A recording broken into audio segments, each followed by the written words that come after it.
জেলা থেকে সরাসরিতে এবার একটা ছবি দেখাই আপনাদের। দেখুন, এটা একটা বিক্ষোভের ছবি। তবে এই বিক্ষোভ কেন? কারণ তোলাবাজির টাকা ফেরত দিচ্ছিলেন পঞ্চায়েত প্রধান। তবে কাদের?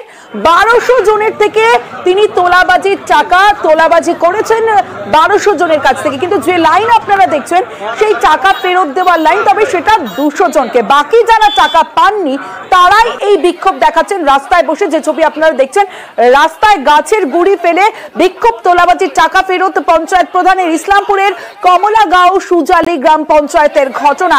আর টাকা ফেরত নিতে একদিকে লম্বা লাইনের ছবি দেখালাম, অন্যদিকে যারা টাকা পাননি তারা বিক্ষোভ দেখাচ্ছেন রাস্তায় গাছের গুড়ি ফেলে। চঞ্চল মোদক রয়েছে আমার সঙ্গে, চঞ্চলের সঙ্গে কথা বলবো। চঞ্চল, প্রথমে যে বিষয়টা জানতে চাইবো যে কি অভিযোগ এবং কোন পরিপ্রেক্ষিতে, রীতিমতো কোন চাপে এই 200 জনকে টাকা ফেরত দিলেন, কিন্তু 1200 জনের থেকে টাকা নিয়েছেন। বাকি যারা বিক্ষোভ দেখাচ্ছেন তাদের কি ব্যবস্থা করা হবে? কি বলছেন পঞ্চায়েত প্রধান, যিনি এতগুলো টাকা নিয়েছেন, এত মানুষের থেকে তোলাবাজি করেছেন?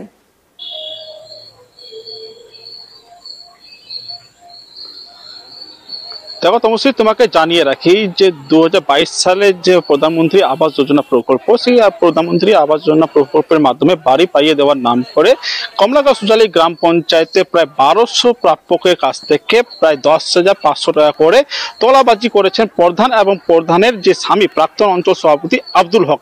এই ঘটনায় কিন্তু রীতিমতো একটা চাঞ্চল্য ছড়িয়ে পড়েছে। কারণ যে তোলাবাজি করা হচ্ছে যার নাম করে, যেটা আবাস যোজনা প্রকল্পের বাড়ির নাম করে, কিন্তু আবাস যোজনা প্রকল্পের বাড়ি যখন যারা প্রাপক রয়েছে তারা কিন্তু না পেয়ে তারপরে কিন্তু ক্ষোভে ফেটে পড়েন। এর আগেও কিন্তু একাধিক অভিযোগ করেছেন, এমনকি থানাও অভিযোগ হয়েছে অঞ্চল সভাপতি, প্রাক্তন অঞ্চল সভাপতির বিরুদ্ধে এবং তার যে স্ত্রী রয়েছে, যে প্রধান বর্তমানে নুরি বেগম, তার বিরুদ্ধে।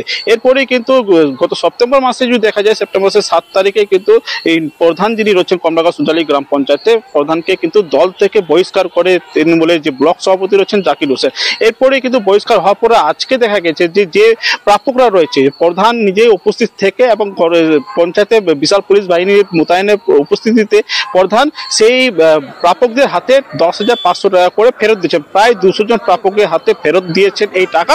এই টাকা ফেরতের খবর পেয়ে কিন্তু বাকি যে প্রাপকরা তারা কিন্তু পঞ্চায়েতের সামনে এসে ভিড় জমাতে শুরু করে।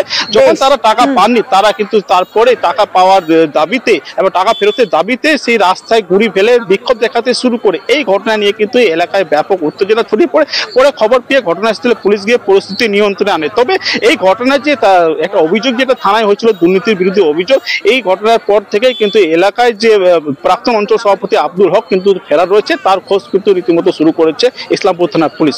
তমশ্রী, বেশ চঞ্চল। নুরি বেগম টাকা নিয়েছে ওই দালালগুলোকে ছেড়ে দিয়ে, যে 10,000 টাকা করে যে তোমার ঘর হয়ে যাবে 15 দিনের ভিতরে। কিন্তু এখনো প্রায় কারো 1 বছর, কারো 6 মহিনা, কারো 9 মহিনা এরকম হয়েছে, কাউকে টাকা দেয়নি। তো ওরা 20,000 টাকা মাঙে, এখন 10,500 টাকা নিয়েছে, বাকি ঘর দেওয়ার পরে উগুলো টাকা নেবে। হ্যাঁ, তো এইগুলো বলে এখন ঘর নাই, এখন পাবলিক আমরা সবাই রুখে দাঁড়াচ্ছি, আমার ঘর দাও আর না আমার টাকা ফেরত দাও।